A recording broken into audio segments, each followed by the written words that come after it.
Hello dear students, welcome back to VK Jaiswal video solution series. In today's video one and more correct section में हम question 16 to 20 discuss करेंगे. Let's start from question 16. Question 16 हमें बोला गया है which of the following combination of bond pair and lone pair give same shape. तो हमारे पास अपने को देखना है ये बॉन्ड पेयर और लोन पेयर वाले कम्बिनेशंस की कौन कौन सी शेप ये अटेन कर सकते हैं. तो इसके लिए अपन क्या करते हैं, यहाँ पर स्टेरिक सबसे पहले तो अपन total number of bond pair और लोन पेयर का कम्बिनेशन लिख लेते हैं. Total number of bond pair and lone pair. ठीक है, इसके बाद अपन हमारा स्टेरिक नंबर के बेसिस पे अपन हाइब्रिडाइजेशन डिसाइड करेंगे. ठीक है, हाइब्रिडाइजेशन के बेसिस पे आप ज्योमेट्री या शेप डिसाइड करेंगे. ठीक, तो अपन फर्स्ट देख लेते हैं. फर्स्ट हमारे पास दिया हुआ है 3 bond pair plus 1 lone pair. तो हमारे पास 3 + 1 स्टेरिक नंबर 4 हो गया, यानी हाइब्रिडाइजेशन sp3 है. बट इसमें एक लोन पेयर है, तो ये हमारे पास किस तरह की शेप होगी. हमारे पास लेट से कोई जैसे कि एग्जांपल अपन ले ले NH3 में 3 बॉन्ड पेयर है, एक लोन पेयर है. तो ये जो शेप होती है ये होती है पिरामिडल. सिमिलरली सेकंड अपन देखें, यहाँ पर 2 bond pair plus 2 lone pairs है. यहाँ पर भी स्टेरिक नंबर हमारे पास क्या आ गया, 4 आ गया. हाइब्रिडाइजेशन sp3 होगा. एग्जाम्पल अपन ले लें जैसे वाटर. अब वाटर में 2 लोन पेयर है और 2 बॉन्ड पेयर है, बट इसकी जो शेप हो जाएगी वो बेंड शेप होगी. सिमिलरली थर्ड अपन देख लें. थर्ड में हमारे पास दिया गया 2 bond pair plus 1 lone pair. तो 2 + 1 3 हो गया, तो स्टेरिक नंबर 3 है, यानी हाइब्रिडाइजेशन हमारा sp2 होगा. अब इस वाले केस में यदि अपन देखें तो ये किस तरह का अरेंजमेंट होगा. हमारे पास लेट से सेंट्रल एटम ए है, वो 2 बॉन्ड पेयर से कनेक्टेड है. अपने पास यहाँ पर ए और यहाँ पर बी, और यहाँ पर हमारे पास लोन पेयर है. ये वाला केस आपका एग्जाम्पल यदि मैं लूँ तो SO2 के केस में हो सकता है. ठीक, अब SO2 के केस में भी हमारे पास क्या हो रहा है, ये बैंड शेप ही आ रही है. हाइब्रिडाइजेशन sp2 है इसका. फोर्थ हमारे पास है 2 bond pair plus 0 lone pair. तो यहाँ पर स्टेरिक नंबर 2 होने की वजह से हाइब्रिडाइजेशन क्या होगा, sp. और 2 ही बॉन्ड पेयर है, तो इसको BeCl2 के एग्जांपल से समझ सकते हैं कि लोन पेयर है नहीं, तो ये जो शेप हो जाएगी ये लीनियर शेप हो जाएगी. इसी तरह से फिफ्थ अपन देख लें कि 3 बॉन्ड पेयर 2 लोन पेयर्स हमारे पास है. तो 3 + 2 5 स्टेरिक नंबर हो जाएगा. 5 स्टेरिक नंबर के लिए हाइब्रिडाइजेशन अपन जो यूज़ करते हैं दैट इज़ sp3d. ठीक, अब sp3d में 3 बॉन्ड पेयर और 2 लोन पेयर्स है. तो हमारे पास जो अपन ड्रॉ करते हैं वो किस तरह से करते हैं कि लोन पेयर्स को इक्वेटोरियल पोजीशन पर रखते हैं, और यहाँ पर हमारे पास जो एलिमेंट होगा लेट से इस तरह से b हमारे पास आ जाएगा. तो ये बेंट टी शेप का अरेंजमेंट हो जाएगा, बेंट टी शेप. यहाँ पर आपको पोजीशंस जो है वो VSEPR थ्योरी के बेसिस पे डिसाइड करनी है कि लोन पेयर इक्वेटोरियल पे होगा या एक्सियल पे होगा. इसके बाद सिक्स्थ देख लेते हैं.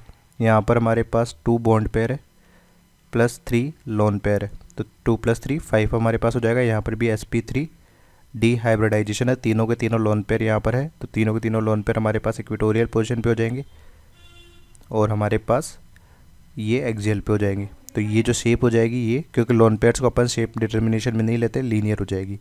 ठीक, अब अपन ऑप्शंस को चेक करते हैं कि हमारे पास कौन कौन से मैच कर रहे हैं. तो यहाँ पर सेकंड और थर्ड की बात करें, सेकंड हमारे पास बैंड शेप है, थर्ड भी बैंड शेप है, तो ये ट्रू स्टेटमेंट है.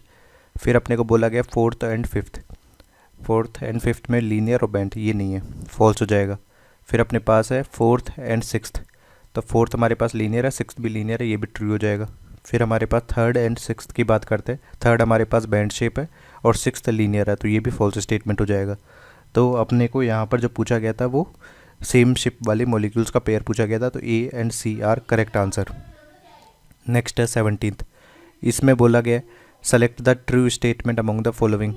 Pure overlapping of 2DXY along x axis results in the formation of pi bond. तो हमारे पास DXY ऑर्बिटल के अपन यदि बात करते हैं, DXY ऑर्बिटल एक्स एक्सेस ये रख लेते हैं, वाई एक्सेस ये रख लेते हैं. तो DXY ऑर्बिटल हमारे पास कैसा हो जाएगा, ये कुछ इस तरह से अपने पास DXY ऑर्बिटल हो जाएगा. अब हमारे पास यदि 2 DXY ऑर्बिटल को अलोंग द एक्स एक्सेस अपन अप्रोच कराते हैं तो हमारे पास क्या होगा, इन ऑर्बिटल्स के बीच में ओवरलैपिंग होगी, लेटरल ओवरलैपिंग, और हमारे पास क्या बन जाएगा, पाई बॉन्ड का फॉर्मेशन हो जाएगा। ठीक है, तो ये स्टेटमेंट हमारे पास क्या हो जाएगा, ट्रू स्टेटमेंट हो जाएगा। सिमिलरली अपन सेकंड देखते हैं, बी में अपने को देखो NO2 प्लस दिया गया, NO2 प्लस का स्ट्रक्चर यदि आप देखें तो ये कुछ इस तरह का हमारे पास आएगा। इसमें जो सेंटर है उसका हाइब्रिडाइजेशन है SP, यानी ये जो बॉन्ड एंगल हो जाएगा ये 180 डिग्री हो जाएगा। सिमिलरली NO3 माइनस की बात करें तो NO3 माइनस का जो स्ट्रक्चर होगा वो कुछ इस तरह से आएगा। तो यहाँ पर जो हाइब्रिडाइजेशन है इस सेंट्रल एटम का ये sp2 हाइब्रिडाइजेशन है, और यहाँ पर जो बॉन्ड एंगल हो जाएगा वो 120 डिग्री के बराबर है।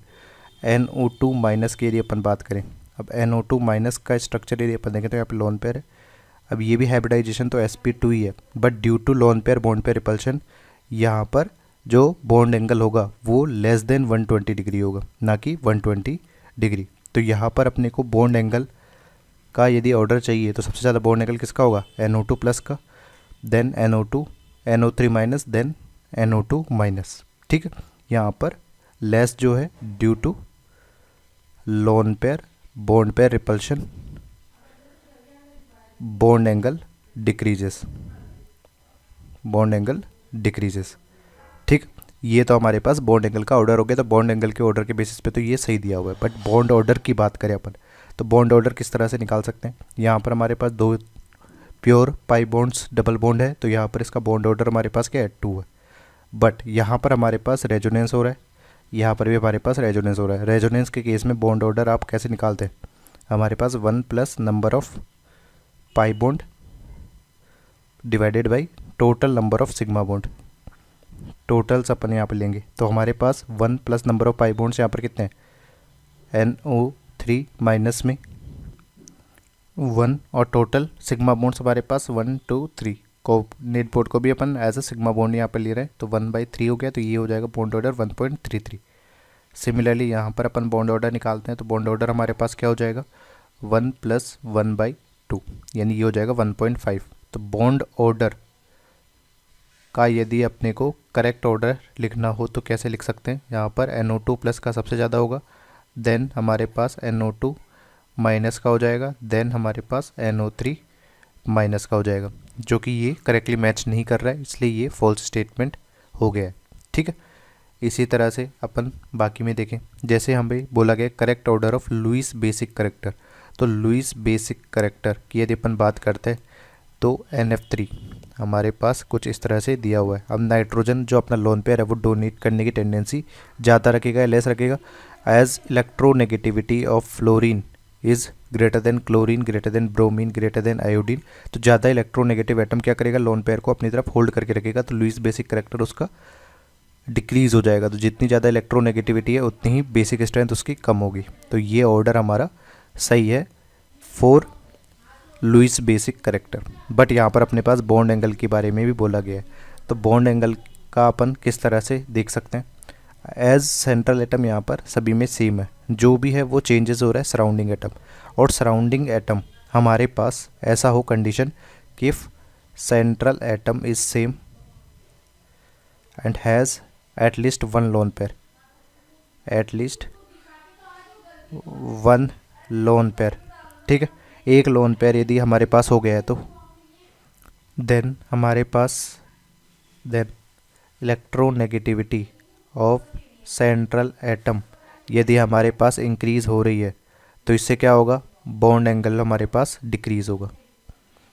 ठीक, तो इस बेसिस पे बॉन्ड एंगल का ऑर्डर यदि अपन बोले तो वो क्या होगा, NF3, NCl3, NBr3 और NI3। इसलिए ये जो ऑर्डर है ये दोनों के लिए करेक्ट है, इसलिए ट्रू स्टेटमेंट हो जाएगा। फिर अपने पास नेक्स्ट है, नेक्स्ट में क्या बोला गया, HF, HCl, HBr और HI is the correct order of dipole moment. तो डाइपोल मोमेंट की यदि अपन बात करते हैं तो डाइपोल मोमेंट हमारे पास मेनली किस पे डिपेंड करेगा, चार्ज पे। तो हमारे पास चार्ज इंटू डिस्टेंस पे मैटर करता है। यहाँ पर HF का केस देखें तो HF में इलेक्ट्रोनेगेटिविटी फ्लोरीन की सबसे ज़्यादा होने की वजह से डेल प्लस और डेल माइनस सबसे हाईएस्ट होगा, इसलिए डाइपोल मोमेंट भी इसके कोरस्पॉन्डिंगली ज़्यादा होगा। तो डाइपोल मोमेंट का ऑर्डर तो ये हमारा इलेक्ट्रोनेगेटिव डिफरेंस के बेसिस पे अपन ने लिख दिया। इसके बाद अपन बॉइलिंग पॉइंट की बात करते हैं, तो बॉइलिंग पॉइंट भी हमारे पास HF का सबसे ज़्यादा होगा due to hydrogen bonding. Due to hydrogen bonding इसका बॉइलिंग पॉइंट सबसे ज़्यादा है। बट इसके बाद वाले HCl HBr और HI में हमारे पास हाइड्रोजन बॉन्डिंग नहीं है, तो वहाँ पर मोलिकुलर वेट वाला लॉजिक लगाएंगे, जिसका मोलिकुलर वेट ज़्यादा होगा उसका बॉइलिंग पॉइंट हमारे पास ज़्यादा होगा। इस केस में अपन देख लेंगे कि as molecular weight increases boiling point also increases. तो अपने पास ये पर्टिकुलर ऑर्डर दोनों डायपोल मोमेंट और बॉइलिंग पॉइंट के लिए करेक्ट नहीं है, तो ये फॉल्स हो जाएगा। तो अपने को ट्रू स्टेटमेंट बोला गया था, कौन कौन से ऑप्शन ट्रू स्टेटमेंट है यहाँ पर, A and C are correct answer. Next है 18th, इसमें बोला गया py orbital can not form pi bond by lateral overlapping with. तो हमारे पास देखिए py ऑर्बिटल को अपन इस तरह से रिप्रेजेंट कर सकते हैं। अब आप dxz ऑर्बिटल की यदि बात करें, तो यदि मैं इस एक्सेस को x मानता हूँ तो dxz कुछ इस तरह से होगा, तो वहाँ पर लेटरल ओवरलैपिंग नहीं हो पाएगी। इसको यदि आप बनाएंगे भी तो ठीक है, किसी भी अलोंग एक्सेस में लेके चले जाएं, ठीक है। यहाँ पर कुछ इस तरह से रैंडमली ये अवेलेबल रहेगा, इसके बीच में कोई ओवरलैपिंग नहीं हो रही है। आप इसको इस तरह से भी देख सकते हैं कि पाई बॉन्ड बनाने के लिए अपने पास जो जैसे py ऑर्बिटल यदि आप ले रहे हैं, तो हमारे पास dxz यहाँ पे d ऑर्बिटल जो भी आप लेंगे उसमें से कम एक एक्सिस जो है वो इसके सिमेट्रिकल होनी चाहिए। जैसे यहाँ पे y एक्सिस है तो यहाँ पर कुछ ना कुछ होना चाहिए y एक्सिस का भी, जैसे कि dxy ऑर्बिटल के केस में हो सकता है। हमारे पास यहाँ पर py यदि दिया हुआ है और dxy अपन इस तरह से बना देते हैं, तो अलोंग द एक्स एक्सिस यदि अपने पास ये करेगा कांटेक्ट, तो यहाँ पर पाई बॉन्ड का फॉर्मेशन हो जाएगा। बट इसमें आप कंफ्यूज इस बात से ना हो कि हमारे पास dx² माइनस y² से भी ये पाई बॉन्ड बनाएगा या नहीं बनाएगा, ठीक है। तो हमारे पास ये dx² माइनस y² के केस में इस तरह से ये पूरा का पूरा सिमेट्रिकल लेटरल ओवरलैपिंग नहीं होती है in case of py orbital, ठीक है, क्योंकि यहाँ पर पहले ही जो लोब इंटरेक्ट करेगा वो ये वाला होगा और अपने पास पाई बॉन्ड का फॉर्मेशन इस लोब के कांटेक्ट में आने पर बनता है। तो py ऑर्बिटल अपने पास पाई बॉन्ड का फॉर्मेशन नहीं करेगा, किसके साथ, dx² माइनस y² के साथ। और pz ऑर्बिटल तो परपेंडिकुलर है ही, तो केवल जो पाई बॉन्ड बनाएगा वो हमारे पास dxy ऑर्बिटल के साथ बनाएगा, बाकी किसी में नहीं बनाएगा। इसलिए A, B and D are यहाँ पर करेक्ट आंसर हो जाएंगे। नेक्स्ट है 19, इसे बोला गया which of the following orbital can not form delta bond. Delta bond का सिंपल सा मीनिंग होता है कब, जब हमारे पास 4 लोब एक साथ इंटरेक्ट करे, 4 लोब इंटरेक्शन यदि हमारे पास हो रहा है तो वहाँ पर डेल्टा बॉन्ड का फॉर्मेशन होगा। तो अपने पास dx² माइनस y² का यदि अपन इस तरह से बनाते हैं, ये एक्स एक्सिस और वाई एक्सिस है, तो अलोंग द जेड एक्सिस यदि अपन बात करें तो हमारे पास दो dxy ऑर्बिटल क्या बनाएंगे, यहाँ पर dx² minus y dx² minus y²। Along the Z axis ये दोनों के दोनों हमारे डेल्टा बॉन्ड का फॉर्मेशन करेंगे।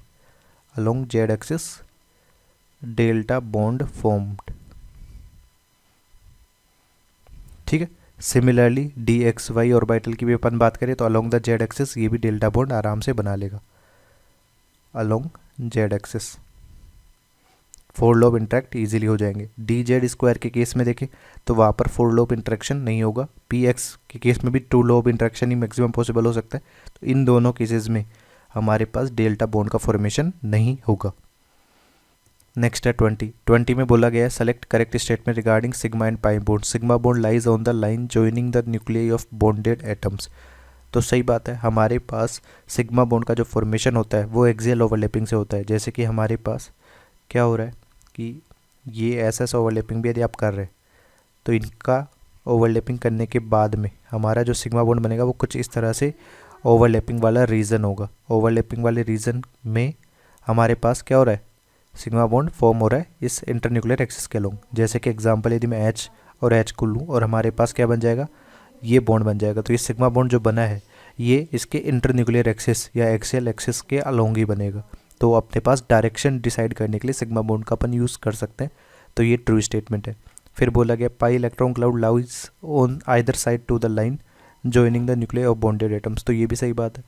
अब हमारे पास अपन यदि लेटरल ओवरलैपिंग करते हैं तो इससे ये तो इंटरन्यूक्लियर एक्सिस हो गया, इसके अपर साइड में हमारे पास इलेक्ट्रॉन डेंसिटी होती है और इसके डाउनवर्ड साइड में इलेक्ट्रॉन डेंसिटी होती है, प्लस और माइनस आप इसको कर सकते हो।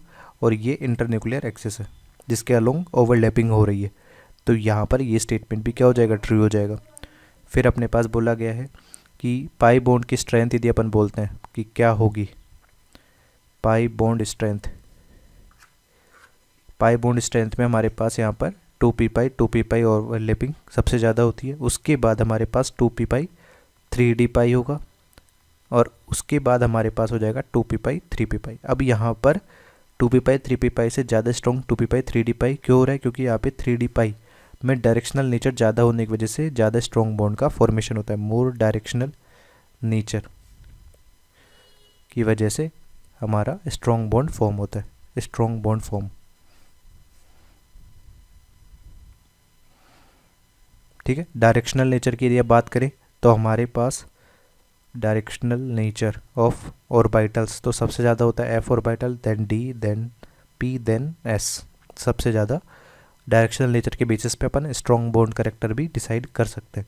तो ये हमारा जो स्टेटमेंट हो जाएगा ये हमारा ट्रू स्टेटमेंट है। फिर बोला गया sigma bond has primary effect to decide direction of covalent bonds while pi bond has no primary effect in direction of pi bond. तो सही बात है कि अपन यदि बता भी रहे तो सबसे पहले किसी भी दो एटम्स के बीच में जो बॉन्ड बनेगा वो सिग्मा बॉन्ड का फॉर्मेशन होगा और वही हमारी उसके डायरेक्शन को डिसाइड कर देगा। और हमारे पास पाई बॉन्ड जो बनेंगे वो अलोंग यानी साइडवेज हमारे पास अवेलेबल होंगे इन इंटरन्यूक्लियर एक्सिस। तो हमारे पास ये स्टेटमेंट भी क्या हो जाएगा, ट्रू हो जाएगा। तो करेक्ट स्टेटमेंट यहाँ पर 4 हुई है, A B C D are correct answer.